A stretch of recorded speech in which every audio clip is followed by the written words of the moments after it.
dari Jawa Barat, si Kabayan. Tersebutlah seorang lelaki di tanah Pasundan pada masa lampau. Si Kabayan namanya.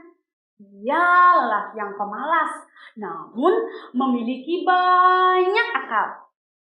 Si Kabayan telah beristri, Nyi Itang nama istrinya. Pada suatu hari, mertua si Kabayan menyuruh si Kabayan untuk mengambil siput-siput sawah. Si Kabayan melakukannya dengan malas-malasan. Setibanya di sawah, dia tidak segera mengambil siput-siput yang banyak terdapat di sawah itu, melainkan ia hanya bernyanyi dan bermain di pematang sawah. Mesaknya pung luhur jauh di awang-awang, mebet kenjang-jang napaun tayak karingrang. Sukun anak buah sejeng pemantuk nangelu, ngepak tiga hari beratari dulu. Kabayan, apa yang kau lakukan?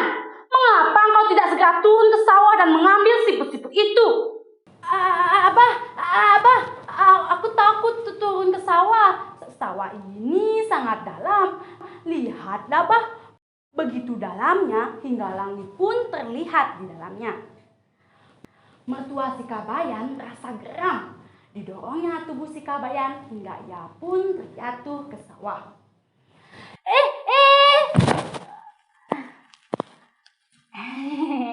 Ternyata sawah ini dangkal ya, Bah.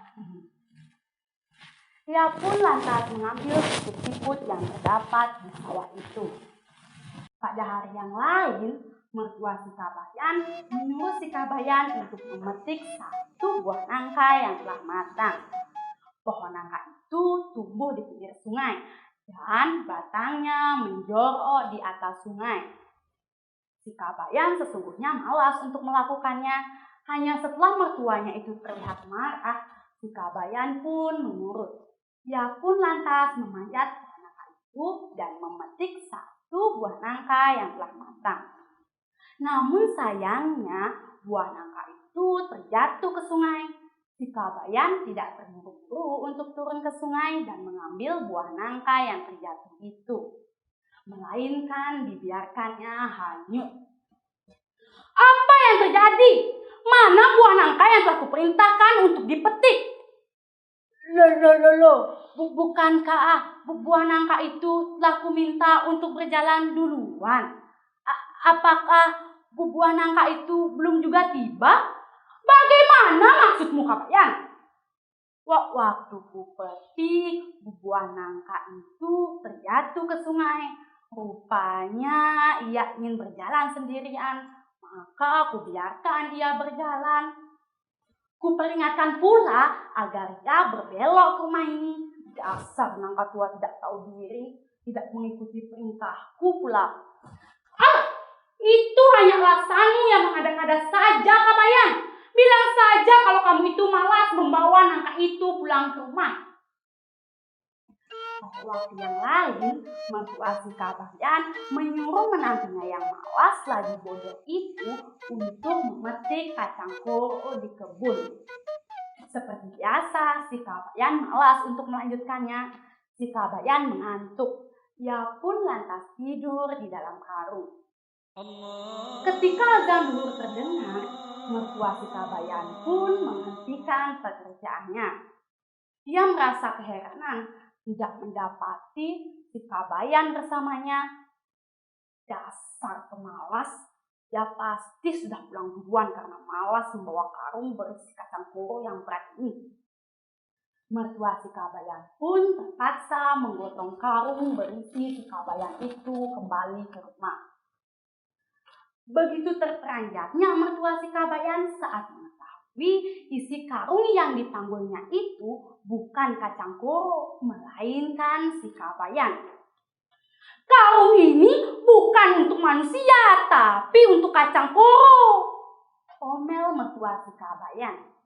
Keesokan harinya, mertua si Kabayan mengajak menantunya itu lagi ke kebun guna untuk memetik kacang-kacang koro. Mertua si Kabayan ingin membalas dendam pada si Kabayan. Ketika si Kabayan sedang memetik kacang koro, dengan diam-diam mertua si Kabayan masuk ke dalam karung dan tidur.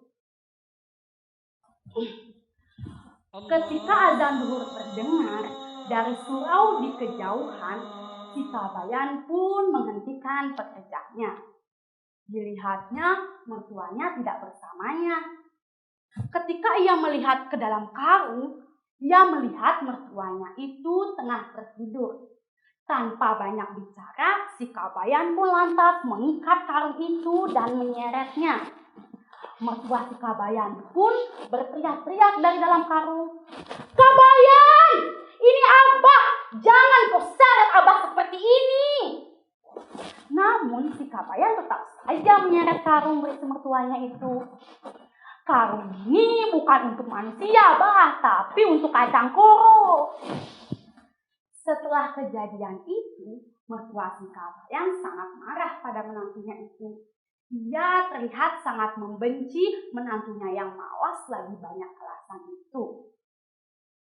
Akhirnya si Kabayan pun menyadari kebencian mertuanya itu kepada dirinya. Bagaimanapun juga, ia tidak enak diperlakukan seperti itu. Ia pun lantas mencari cara agar mertuanya tidak lagi membenci dirinya. Ditemukannya cara itu. Keesokan harinya, si Kabayan mencari air enau yang masih mengental. Diambilnya pula kapuk dalam jumlah yang banyak. Ia pun lantas menuju lubuk tempat di mana mertuanya itu biasa mandi. Sesampainya di sana, ia membasahi seluruh tubuhnya dengan air enau yang masih mengental. Bahkan ditempelkannya pula kapuk di sekujur tubuhnya. Si Kabayan pun lantas memanjat pohon itu dan duduk di dahan pohon itu seraya menunggu kedatangan mertuanya yang akan mandi. Ketika mertuanya itu sedang asik mandi, si Kabayan berseru, "Noletnat! Noletnat!" Mertua si Kabayan sangat terperanjat mendengar namanya dipanggil. "Siapa kau itu?" Si Kabayan berseru lagi, "Noletnat! Ini aku, kakek penunggu lubuk ini. Aku peringatkan kepadamu, Noletnat. Hendaklah engkau menyayangi Kabayan, karena ia adalah cucu kesayanganku. Jangan berani-berani engkau menyanyiakannya ataupun memusuhinya. Jika engkau tidak melakukan pesanku ini, niscaya engkau tidak akan selamat." Mertua si Kabayan sangat takut setelah mendengar ucapan kakek penunggu lubuk itu. Ia pun berjanji akan melaksanakan pesan kakek penunggu lubuk itu. Sejak saat itu, mertua si Kabayan tidak lagi membenci si Kabayan. Disayanginya menantunya itu. Bahkan dibuatkannya pula rumah meski kecil untuk tempat tinggal menantunya tersebut. Setelah mendapatkan perlakuan yang sangat baik dari mertuanya, si Kabayan pun menyadari perilaku buruknya selama ini. Ia pun mengubah sikap dan perilaku buruknya menjadi lebih baik.